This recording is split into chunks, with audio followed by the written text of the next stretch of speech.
समाचारों के अगले चरण में शिलचर विधानसभा केंद्र के अधीन मासिमपुर कुमारपाड़ा क्षेत्र में जिला कृषि विज्ञान केंद्र में बृहस्पतिवार को दोपहर 2 बजे से कृषि सचेतनता सभा तथा गुणगत बीज व दूसरे सामग्रियों का सुचारू प्रदर्शन कार्यक्रम आयोजित हुआ।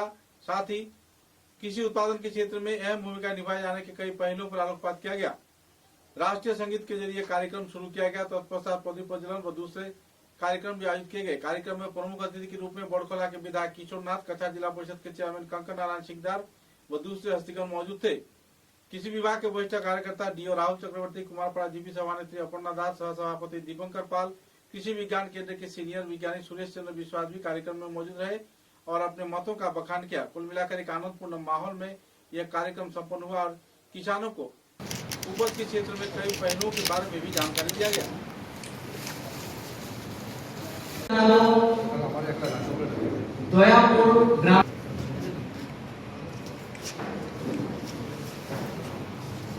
সর্বশেষে আজকে স্যারের হাত দিয়ে আওয়াজ জন্য অনুরোধ জানাবো মঞ্চে আসার জন্য।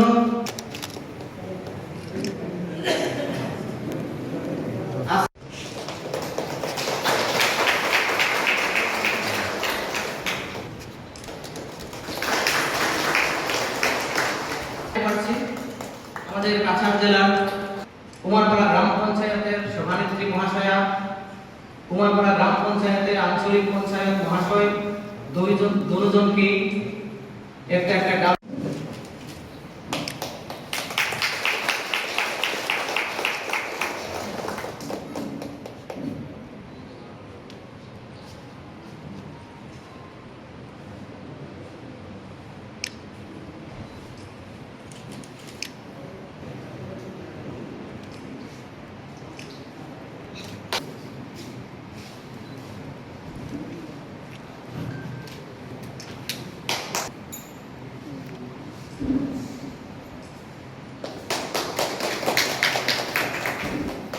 এই বছর আত্মনির্ভরতা পালস বলে একটা অভিযান চালানো হচ্ছে এবং এই অভিযানের মাধ্যমে আমাদের সাবসিডাইজ অর্থাৎ রেহাই মূল্যে বীজ বিতরণ হবে।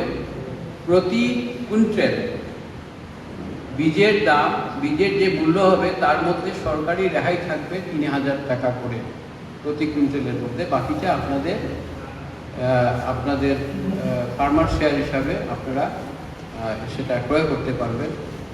সেই মিশনের অধীনে আমরা বিভিন্ন ডাল জাতীয় ফসল উৎপাদনে আমাদের ডাল জাতীয় ফসল, যেহেতু আপনারা জানেন যে আমাদের জেলা তথা আমাদের রাজ্য পালস ডেফিসিট জেলা বা পালস ডেফিসিট রাজ্য, আমরা আমাদের যে পালসের চাহিদা অর্থাৎ ডাল জাতীয় ফসল মানে ডালের যে চাহিদা আমাদের, সেই চাহিদাটা আমরা নিজস্বভাবে আমরা উৎপাদন করতে সক্ষম হই নাই এখন পর্যন্ত। আমাদের সেই পরিস্থিতি, আমাদের সম্পূর্ণ রাজ্যেই সেই পরিস্থিতি। আমাদের রাজ্য কিন্তু পালস প্রোডাকশনে স্বয়ং সম্পূর্ণ নই। তার জন্য সরকার বিশেষ করে এই আত্মনির্ভরতা পালস অভিযানের মাধ্যমে দুটো অভিযান চলছে, কিন্তু মনে রাখবেন একটা হচ্ছে আত্মনির্ভরতা পালস আর একটা হচ্ছে আত্মনির্ভরতা ওয়েলসিড। ডাল জাতীয় শস্য এবং তৈল জাতীয় শস্য এখনও সম্ভব হতে পারি নাই। আমাদের ভারতবর্ষ এত বিশাল একটা দেশ, এবার আমরা একটা সমস্যায় পড়েছিলাম, যেটা ডাল আর তৈল জাতীয় জিনিস, যেটা আমাদের পশ্চিম এশিয়ার যে যুদ্ধকালীন অবস্থায় হরমুজ প্রণালী যখন বন্ধ করে দিয়েছিল, এই দ্রব্যগুলি আমাদের অনেকটা নাটনি সৃষ্টি হয়েছিল, যার জন্যে আমাদের ভারতবর্ষ যে আমাদের বিশ্বগুরু আমরা বলি মাননীয় প্রধানমন্ত্রীর নেতৃত্বে আমাদের কেন্দ্রীয় মন্ত্রী কৃষিমন্ত্রী শ্রী শিবরাজ সিং চৌহান মহোদয়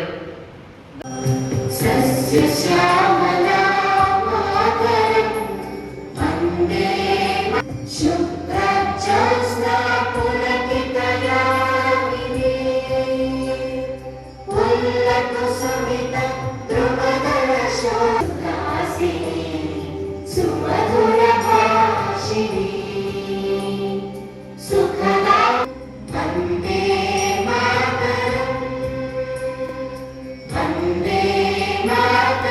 আপনারা সবাই এখানে উপস্থিত হয়েছেন আজকে ceremonial seeds and planting material ডিস্ট্রিবিউশনের উপলক্ষে। আমাদের মাননীয় বিধায়ক এবং স্যাররা বিস্তারিতভাবে আপনাদেরকে সঠিকভাবে রোপণ কিভাবে আপনাদেরকে করতে হয় বা কিভাবে আপনারা এইসব বীজকে রোপণ করে আপনারা কিভাবে আয় উন্নত করতে পারবেন, আপনারা আয় পাবেন, এটা আপনাদেরকে বিস্তারিতভাবে বলেছেন। এবং আমার এই বিষয়ে আপনাদেরকে বিশেষ কিছু বলতে হবেও না, যেহেতু আপনারা এইসব বিষয়ে জানেন। আমি আপনাদের সবাইকে এটাই বলবো কি আজকে যেসব কিছু আমরা সাহায্য পাচ্ছি এই সিডস বলেন, প্ল্যান্টস বলেন, এইসব জিনিসকে আমরা যেন সদুপয়োগ করতে পারি। মঞ্চে রয়েছেন জিপি সেবা প্রোগ্রাম। এইভাবে প্রোগ্রাম আমরা এই কেভিকেতে আজ থেকে আগেও অনেকবার আমরা করেছি, অনেকবার এইভাবে প্রোগ্রাম হয়েছে। আমাদের কৃষক ভাইদের জন্য কৃষক ভাইদের কিভাবে উন্নত করা যায়, উন্নয়ন করা যায়, ওনাদের আয় কিভাবে দুগুণা করা যায়, সেটা নিয়ে আমাদের ভারতের যশস্বী প্রধানমন্ত্রী মাননীয় নরেন্দ্র মোদীজি অনেক প্রচেষ্টা চালিয়ে যাচ্ছে। সঙ্গে সঙ্গে আমাদের আসামের মাননীয় মুখ্যমন্ত্রী ডক্টর হিমন্ত বিশ্ব শর্মা মহাশয়, উনিও যেভাবে আমাদের আসামের জন্য সর্বাঙ্গীন উন্নয়নের জন্য, শুধু কৃষক ভাইদের জন্য নয়, সমস্ত সেক্টরে যেভাবে উনি উন্নয়ন করে যাচ্ছেন, সেটা আমরা আগে কোনোদিন চিন্তাই করতে পারি। আমাদের চিন্তার বাইরে উনি যেভাবে কাজ করে যাচ্ছে। আজকেও আমরা দেখতে পেয়েছি যে আপার আসামে যেভাবে ফ্লাড হয়েছে, বন্যা হয়েছে, সেই বন্যায় উনি কিভাবে জনগণের পাশে দাঁড়িয়ে রয়েছে, কৃষক ভাইদের সামনে দাঁড়িয়ে রয়েছে, সেটা আমরা দেখতে পাচ্ছি। তা আসামকে কিভাবে বিকশিত করা যায়, কিভাবে উন্নয়ন করা যায়, সেটা নিয়ে উনি চিন্তা ভাবনা করে রাত দিন প্রচেষ্টা চালিয়ে যাচ্ছে। আর আমাদের যশস্বী প্রধানমন্ত্রী মাননীয় নরেন্দ্র মোদীজি যে বিকশিত ভারতের যে স্বপ্ন 2047 যে স্বপ্ন উনি নিয়ে এগিয়ে যাচ্ছে, সেটার উপর লক্ষ্য করে আমাদের আসামের মাননীয় মুখ্যমন্ত্রী ডক্টর হিমন্ত বিশ্ব শর্মা মহাশয় নিরলসভাবে প্রচেষ্টা চালিয়ে যাচ্ছে। স্বাস্থ্য ক্ষেত্রে, শিক্ষার ক্ষেত্রে, তারপরে আমাদের যুবক ভাইদের উন্নয়নের জন্য আজকে যেরকম আমরা অল্প আগে আমরা একটা প্রোগ্রাম থেকে এসেছি, নিযুত ময়না স্টুডেন্টের জন্য, তারপরে আরো অনেক কিছু, সেই সব নিয়ে উনি যেভাবে চিন্তাধারা করে কাজ করে যাচ্ছেন, আসামকে উন্নয়নের দিকে নিয়ে যাচ্ছেন, সেটা আমরা লক্ষ্য করতে পারছি। গত 5 বছরে উনি আসামকে কিভাবে এগিয়ে নিয়ে গেছেন, সেটা আমরা সকলেই লক্ষ্য করেছি। আর এই আগামী 5 বছর আসামকে আরো কোথা থেকে কোথায় নিয়ে যাবেন, সেটা উনি জানেন। আর আমরা ওনার সঙ্গে রয়েছি, আর আমরা আসামকে ভারতবর্ষের 5টি রাজ্যের মধ্যে সেটাই লক্ষ্য করে আমরা কাজ করে যাচ্ছি।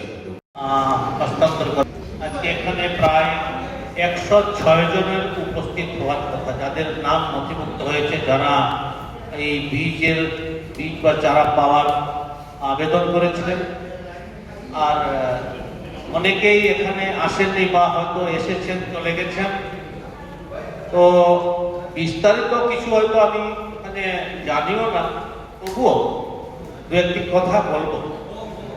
আমরা যখন ছোট কালাই চাষ হতো, আর এখনো কিছু কিছু জায়গায় নদীর চর অঞ্চলে কালাই চাষের প্রচলন আছে। আমরা একটু বসেন আপনারা।